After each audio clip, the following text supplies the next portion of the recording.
Mas Agus. Mau tanya tentang seputar bidang ekonomi maupun penghasilan ataupun kekurangan dalam bidang kerajinan ini.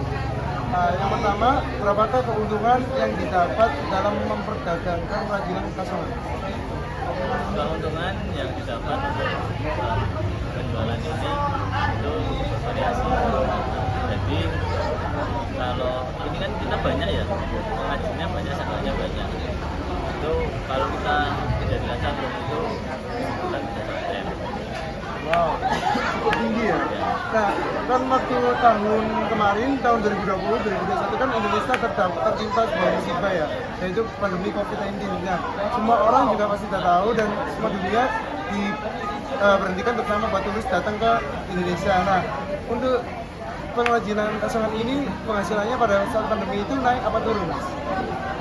Jadi masa pandemi itu kita turun 100%. Jadi hampir nggak ada selama 3 bulan pertama pandemi itu semua permintaan di stop, semua tamu di cancel ditunda. Itu jadi 3 bulan itu bisa dikatakan pemasukan kita nol. Apakah di saat pandemi yang udah mulai longgar atau ada waktu itu ada PSBB? Nah, itu tuh kan orang banyak yang memulai untuk dalam bidang kayak jual di online, kayak di Shopee, terus pesanan online di WA ataupun apa, itu kan orang masih banyak lewat situ kan, karena takut juga datang di tempat karena masih ada pandemi. Nah, pada waktu itu ada nggak pesanan atau cara biar waktu dalam bidang ekonomi ini agar berlanjut di saat pandemi itu gimana? Ya, kalau saat pandemi memang kita 3 bulan pertama itu sudah permintaan, tapi setelah 3 bulan penjualan online kita meningkat. Penjualan online kita meningkat. Kenapa? Karena saya melihat barang-barang yang dibeli itu pernak-pernik yang untuk mengisi rumah. Karena dia kerja di rumah, dia butuh manis di rumah, dia betah. Permintaan itu meningkat di bulan ketiga setelah pandemi. Sekali. Untuk cara itu sangat ampuh ya Pak ya buat menaikkan lagi bidang ekonomi terutama di kerajinan kasongan ini. Jadi ya, itu yang punya pemasaran online itu tetap bisa naik, tapi yang enggak itu yang tetap tidak ada permintaan. Mereka beralih dari bikin kerajinan menjadi jualan makanan, jualan sayuran, yang bangunan. Oke, baik. Untuk pertanyaannya saya kasih ke teman saya. Pertanyaan selanjutnya nih Kak, adakah kriteria perdagangan kerajinan kasongan nakal? Ya. Kalau kriteria di sini itu yang jelas awalnya dari kayu dan gabah, selain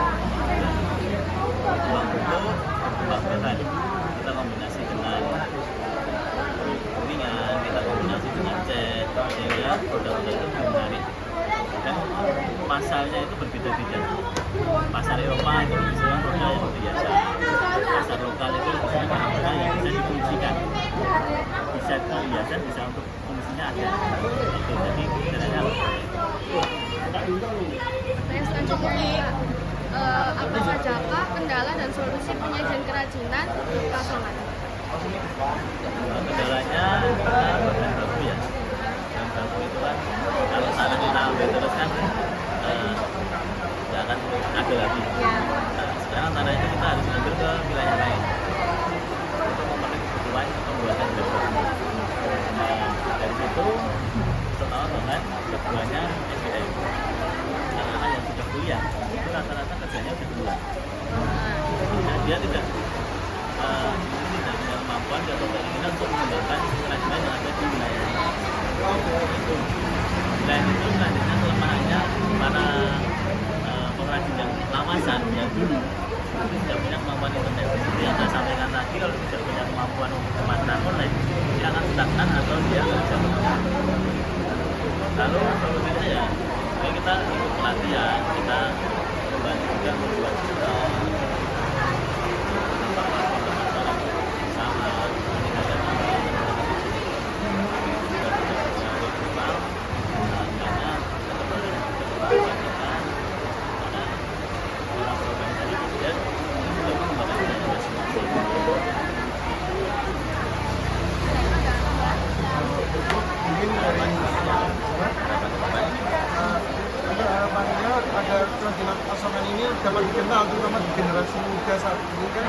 generasi muda banyak nih yang kayak menyepelekan hal kreativitas gitu kan, karena mereka sekarang udah ada sosial media, mereka juga berkreasi lewat media. Nah, untuk perkembangannya gimana Pak? Agar kerajinan pasangan ini dapat dikenal seluruh rakyat Indonesia, terutama anak muda bahkan ke dunia. Ya, jadi harapan kita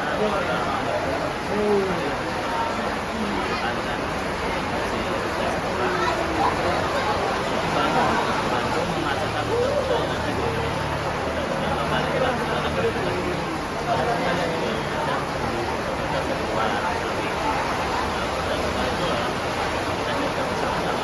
karena kalau para pengrajin ada yang menjaga kurang, tapi kalau dari pemudanya itu dari anak-anak sekolah anak yang masih sekolah mau untuk mempromosikan, mengenalkan kegiatan-kegiatan seperti ini, yang gambar membawa di sini ada. Ini kalian juga baru tahu bahwa berapa itu bisa belajar seperti ini, kalian baru tahu. Jadi kegiatan ini adalah salah satu sebab pertama ya, yang ada mengenalkan nanti kayak kalian masyarakat penting dan kita berpartisipasi di dalam Dan itu harapan saya juga agar kerajinan pasangan ini dapat dijadikan sebuah materi pembelajaran, terutama dari kita di Bengkulu Merdeka ya Pak ya. Karena Bengkulu Merdeka kan lebih banyak praktek ya, kayak kemarin buat film, grafis, terus kayak buat apa nih kayak tentang kayak ini seputar kita bisa KPU.